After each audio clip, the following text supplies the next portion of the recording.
In this video, we'll start with the next experiment, that's the use of IC74163 as a mod 16 counter.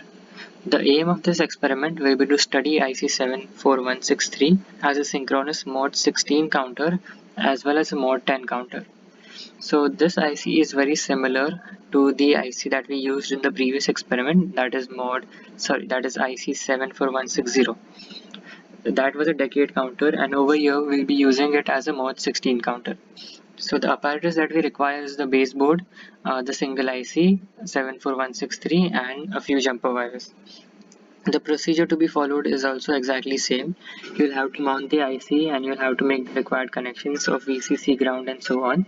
You'll have to connect enable T, enable P, load and RCO to +5 volts, and you'll have to connect the clear pin to ground.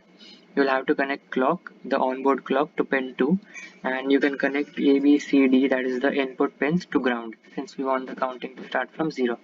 And you can connect these 4 pins, the output pins, to the LED box.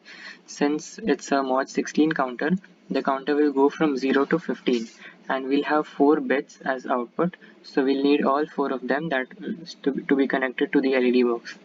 And once these connections are done, you can power on the board and you'll observe that the counter starts counting from 0 and goes all the way to 15, after which it resets itself and the process continues. Now in the next part of this video, we'll show you how to make these connections on the mobile lab and how you can observe the output.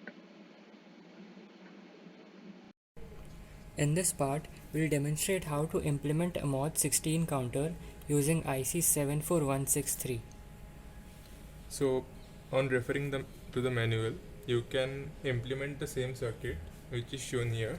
Right now we will directly discuss the output which we are getting. So on turning on the board, here we can see that the counter goes to 15. So, this is the continuation video for the experiment of counter using IC 74163. This is the mod 6 counter, so its count begins from 0 to 5. The additional IC which is used here is a NAND gate whose input is QA and QC. So here we will just see the output. So here we can see that the output is going from 0 to 5. So it is 0, 1, and 2, 3, 4, and then 5. Then again it is to 0. So the output which is shown here is in binary.